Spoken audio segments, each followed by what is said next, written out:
We've been dealing very nicely with China, as you probably have heard. They have tremendous tariffs that they're paying to the United States of America, and we'll see what happens. They've been dealing quite nicely. The relationship is very good with President Xi and myself. This is an old chip that China already has, and I deal with Jensen, who's a great guy, and NVIDIA.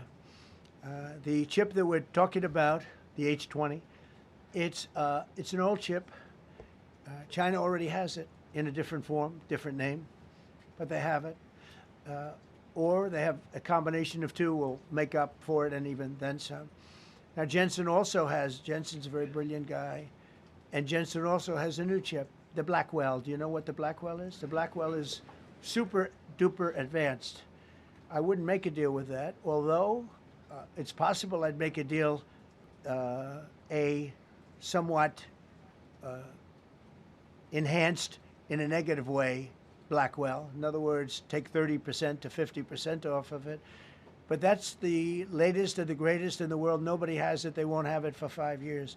But the H20 is obsolete. You know, it's one of those things, but it still has a market.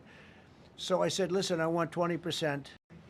So I just wanted, so when I say I want 20, I want for the country. I only care about the country. I don't care about myself. And he said, would you make it 15? So we negotiate a little deal. So he's selling a essentially old chip that Huawei has a similar chip, a chip that does the same thing. And I said, good, if I'm going to give it to you, because they have a, they have a stopper, what we call a stopper, not allowed to do it. It's really known as a restrictive covenant. And I said, if I'm going to do that, I want you to pay us as a country something, because I'm giving you a release. I released them only from the H20. Now, on the Blackwell, I think he's coming to see me again about that, but that will be a unenhanced version of the big one.